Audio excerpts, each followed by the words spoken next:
இல்லை ஒரு நிமிஷம் தயவுசெய்து புரிஞ்சுக்குங்க. இது உங்களுக்கு நன்றி சொல்லுவதும் எங்கள் குதூகலத்தை பகிர்ந்து கொள்வதற்காகவும் மட்டுமே ஏற்பாடு செய்யப்பட்டது. நம்ம எல்லாம் உட்காந்து சாப்பிடுவோம். இன்னும் பேச வேண்டியது நிறையா இருக்குது. அது தக் லைஃப் சம்மந்தப்பட்டது இல்லை. அது அப்புறம் பேசுவோம். கண்டிப்பாக அதற்கான நேரத்தை ஒதுக்கி தர வேண்டியது என் கடமை தமிழனாக. நன்றி, வணக்கம். Say a few words to the press. எல்லாருக்கும் வணக்கம். ரொம்ப சந்தோஷமாக இருக்குது. இவ்வளோ பேர் ஒன்றா பார்க்குறதுக்கு தனித்தனியாக பார்த்துருக்கோம். எனக்கு தெரியுது உங்கள் எல்லாருக்கும் பசிக்குதுன்னு சொல்லி நான் ரொம்ப நேரம் பேசி டைம் வேஸ்ட் பண்ணுறதா இல்லை. நாளைக்கு ரிலீஸ் படம். ஸோ ஆக்சுவலாக கான்ஃபிடெண்ட்டாக இருக்கும், சந்தோஷமாக இருக்கும். இந்த படம் எல்லாருக்கும் ஒரு மிகப்பெரிய வெற்றி அடையணும்னு இறைவனை வேண்டிக்கிறேன். ஏன்னா ரொம்ப உழைப்பை போட்டிருக்காங்க. கமல் சார் ஆக்ஷனாக இருக்கட்டும், பர்ஃபார்மன்ஸாக இருக்கட்டும், பின்னி படல் எடுத்திருக்காரு. எல்லாருமே அவங்களோட ஒர்க்கை ரொம்ப கஷ்டப்பட்டு பண்ணியிருக்காங்க. ஸோ எங்கள் டீம் சார்பாக நீங்கள் எல்லோரும் படம் பார்த்து என்ஜாய் பண்ணுவீங்கன்னு நம்புகிறோம். Thank you so much. Thank you. Thank you sir. நீங்கள் சொன்னோன்னே அந்த பசிக்கிற விஷயம் எல்லாருக்கும் ஒரு ரிமைண்டராக இருக்கட்டும். as soon as the event is done, please do have lunch and go. And up next, without any further delay, our Vinveli Nayagan avargal. Sir, please few words. அனைவருக்கும் வணக்கம். இந்த எங்கள் பயணத்தில் ஆரம்பம் முதல் எங்களை தாங்கி பிடித்து இந்த மேடை வரை கொண்டு சேர்த்ததில் பெரும் பங்கு உங்களுக்கும் உள்ளது. அது மறுக்க முடியாத உண்மை. நீங்கள் எப்போ வேணால் இது எப்படி இருக்குன்னு தெரியலன்னு ஒரு அங்கலாய்ப்புடன் யாருமே பேசலைங்கிறது எங்களுக்கே ஆச்சரியமாக இருந்தது. வழக்கமாக அப்படி பார்ப்போம் வரட்டும் அப்படின்றது. அதுக்கு முன்னாடி நீங்களே அதை உங்கள் எதிர்பார்ப்பை உங்கள் கண்களின் மூலம் காட்டுகிறீர்கள் எங்களுக்கு. எனக்கு இது என்னுடைய யூனிட்டை பார்க்கும்போது முகதாட்சியம் கருதி நல்லா இல்லைங்கிறத நல்லா இல்லைன்னு சொல்ல மாட்டாங்க, நல்லா இருக்குங்கிறத ஒரு தேட்டர் ரசிகர் மாதிரி கை தட்டி விசில் இல்லாமல் அடிக்க முடியும். அதனால் நல்லா இருக்கு சார் அப்படின்னு சொல்லிட்டு போயிடுவாங்க. கொஞ்சம் அழுத்தி தான் வாசிப்பாங்க. ஆனால் நான் அவங்க கண்ணை பார்த்துக்கிட்டே இருப்பேன். ஏன்னா அவங்க எல்லாருமே சீசன்டு பீப்புள். இதில் இங்கே கற்றுக்கலான்னு வந்தோம் சாருங்கிறவங்க யாருமே கிடையாது. கற்றுக்கிட்டு வந்தவங்க தான். டெக்னீஷியன்ஸாக இருக்கட்டும், நடிகர்களாக இருக்கட்டும். அவங்க கூட வேலை செய்யும்போது அவங்கள் முகத்தில் பார்க்குற சந்தோஷத்தை அது அப்படியே ஒரு பெருந்தொற்று. அது யூனிட்டுக்கே தொற்றிக்கிச்சு. அதை உங்களுக்கும் வழங்க வேண்டும் என்பது தான் எங்கள் ஆசை. எங்களுக்கு வேறு பெரிய பெருமைகள் இப்படி பண்ணியிருக்கோம் அப்படி பண்ணியிருக்கோங்க பேசுகிறத விட ஒரு க்ளோஸ்அப்பு, அது சிம்பு சார் தான் இருக்கட்டும், இல்லை ஒரு சின்ன பையன் தான் இருக்கட்டும், அது எடுக்கிறதுக்கு ஒரு 50 பேர் வேலை செய்வாங்க. திரை பூரா ஒரு முகம்தான் இருக்கும். அது அப்படி அதுக்கே அப்படின்னா இதில் நீங்கள் பாருங்கள், காரை புரட்டி போட்டு தமிழ் சினிமாவையும் புரட்டி போடணுங்கிறது தான் எங்களுக்கு ரொம்ப நாள் ஆசை. அதை செய்ய முயற்சி பண்ணிக்கிட்டே இருக்கோம். எல்லா நேரமும் தூக்க முடியாது, யாராவது உதவிக்கு வேணும். புரட்டி போடுறதுங்கிறது பெரிய விஷயம். கொஞ்சமாவது அதை நகர்த்தலாம் நாங்கள் விரும்பும் திசை நோக்கி அப்படின்னதில் இதில் எங்களுக்கு கிடைச்ச படை வீரர்கள் நிறைந்த படை. அதுவும் பிஹைண்ட் த சீன்ஸில் நீங்கள் பார்த்தது ஒரு கிளிம்ஸு தான். ட்ரெயினில் வேகமாக போகும்போது சீனரி தெரிகிற மாதிரி உங்களுக்கு தெரியும். நாங்கள் கிட்ட ஜங்ஷனில் நின்று எல்லாரையும் வண்டியில் ஏற்றிக்கிட்டு வந்தவங்க எத்தனை பேர் உழைத்திருக்கிறார்கள்.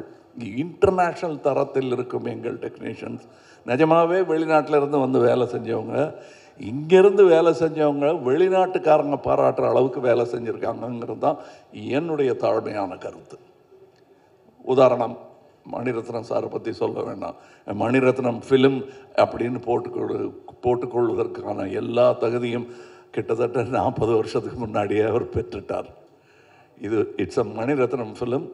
இவர்களைப் போலவே எனக்கு அவர் படத்தில் நடிப்பது நாசருக்கு நாயகன் போது எப்படி இருந்ததோ அந்த மாதிரி இருந்தது எனக்கு. ஏன்னா நான் பார்த்த அந்த இளைஞர் மணி இன்னைக்கு ஞானியாக, சினிமா ஞானியாக மாறி இருக்கிறார். எனக்கு பட்டம் கொடுத்துருக்குறாங்க அந்த மாதிரி. ஸோ அவர் கூட வேலை செய்கிறது எனக்கு குதூகலமாக இருந்தது என்பது தான் உண்மை. அது எல்லாருக்கும் தெரியும், படம் பார்க்கும்போது தெரியும். அந்த எங்கள் செட்டில் இருந்து எங்களை பார்த்தவங்களுக்கும் அது புரியும். இதில் இருக்கிற டெக்னீஷியன்ஸ், எடிட்டர், ஒரு ட்ரெய்லர்லேயே தூக்கிட்டாங்க மணியும் அவரும் சேர்ந்து. அது அது ஒரு சூப்பர் ஹிட் பண்ணிட்டாங்க. அதெல்லாம் நல்ல சிறந்த டெக்னீஷியன்கள், பதட்டம் இல்லாமல் எந்த பெரிய இடையூறுகளையும் தாண்டும் அந்த லாவகம் அவர்களுக்கு இருக்கிறது. அதே மாதிரி ரவி கே சந்திரன் இந்நேரம் அமெரிக்காவில் படம் எடுத்துகிட்டு இருக்க வேண்டியது, அது 20 வருஷம் முன்னாடியே எழுந்திருக்க வேண்டியது. மருதநாயகம் அதோடைய சினிமாட்டோகிராஃபர் அவருடன் முழுவதுமாக ஒரு முழு படத்தை முடித்தேன் என்ற பெருமை. அது பாதியில் விட்டோங்கிற வருத்தம் எனக்கு ரொம்ப உண்டு. ஆனால் அதில் இந்த படத்தின் மூலம் அதில் இருந்ததை விட இன்னும் சிறந்த சினிமாட்டோகிராஃபராக அவர் திரண்டு வந்திருக்கிறார் எங்களுக்காக. அது தெரியும், படத்தில் பார்த்தா பேசுவாங்க. அதை நான் சினிமா விமர்சகர்களிடம் விட்டு விடுகிறேன். அவருக்கு நல்ல பேர் கிடைக்கணும். நானும் சினிமா விமர்சகன்தான், நானும் சினிமா ரசிகன்தான். நான் சுவைத்த விஷயத்தை உங்களுக்கு நான் சொல்லுகிறேன். வியாபாரம் வெற்றி பெறணும், அதெல்லாம் ஓகே. என் சினிமாவும் வெல்ல வேண்டும் என்பது தான் ஆரம்ப காலத்திலிருந்து நாங்கள் அதான் ஒரே மாதிரி எண்ணமுடையவர்களுடன் பேசிக்கணும். நாங்கள் செட்டில் இருக்கும்போது மணி சார் ஆகட்டும், நடுவில் போய் பேச டைம் இருக்காது. அதுவும் டெக்னீஷியன்ஸுக்கு மேலேயும் கீழையும் பார்த்துக்கிட்டு ஒரு மாதிரி சித்தர் மாதிரி அலைஞ்சிட்டு அங்கே. அதுக்கு நடுவில் நாங்கள் பேசுகிறது கூட அரட்டையாக இருக்காது. லஞ்சில் உட்காந்து பேசுகிறது கூட சினிமாவை பற்றியாக இருக்கும், வேறு ஒருத்தர் எடுத்த நல்ல சினிமாவை பற்றியாக இருக்கும். இப்படி ஒரு அற்புதமான சூழலில் நாங்கள் இந்த படத்தை எடுத்திருக்கணும். இந்த மாதிரி ஆரோக்கியமான ஒரு சூழல் ஐமைவேதே எவ்வளோ பணம் கொடுத்தாலும் கிடைக்காது. அது எனக்கு கிடைத்தது, ராஜ்கமலுக்கு கிடைத்தது. ராஜ்கமலுக்கு பின்னாடி இருக்கிற அந்த இன்டர்நேஷ்னல்ங்கிற அந்த வார்த்தைக்கு முழு அர்த்தத்தை மணிரத்னம் எங்கள் டெக்னீஷியன்ஸ் கொடுத்துருக்கிறார்கள். இதில் உள்ள கலைஞர்கள் சின்ன சின்ன பாத்திரம் பண்ணவங்க. ஒரு சின்ன பையன்லாம் ஆக்ட் பண்ணியிருக்காரு. ஒரு 50 படம் பண்ணியிருப்பார் அந்த பையங்கிற மாதிரி பண்ணியிருக்காரு. அதுக்கு நிஜமாகவே 100-200 படம் பண்ணவங்கெல்லாம் சின்ன சின்ன வேஷங்கள் பண்ணியிருக்காங்க. இந்த சந்தோஷத்துக்காக, மணி சார் கூட ஒர்க் பண்ணுங்கிற சந்தோஷத்துக்காக தான் பாதி பேர் வந்தாங்க. சம்பளம் 2ஆம் பட்சம் தான் அவங்களுக்கு. இது எங்களுக்கு தெரிந்த உண்மைங்கிறதுனால சொல்கிறேன். நாம் வையாபுரி மாதிரி ஆர்டிஸ்ட் எல்லாம் நாங்கள் கண்டெடுத்தவர். அவர் ஜூனியர் ஆர்டிஸ்டாக இருந்தபோது நாங்கள் கண்டெடுத்து இவர் அப்படின்னு பார்த்து கூப்பிட்டது அவர். இன்றைக்கி அவர் எங்கள் கூடயே உட்கார்ந்து சீட்டு கிடச்சாச்சு, உட்காந்துடணும்.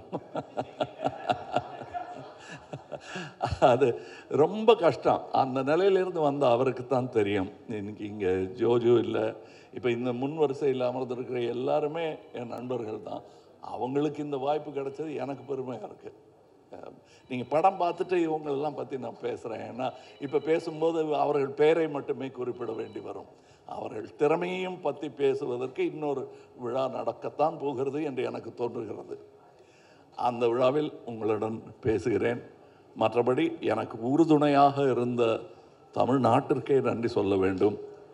நான் மேடையில் பேசும்போது உயிரே உறவே தமிழே என்று சொன்னதற்கான அர்த்தத்தையும் நான் முழுமையாக உணர்கிறேன். நன்றி, வணக்கம்.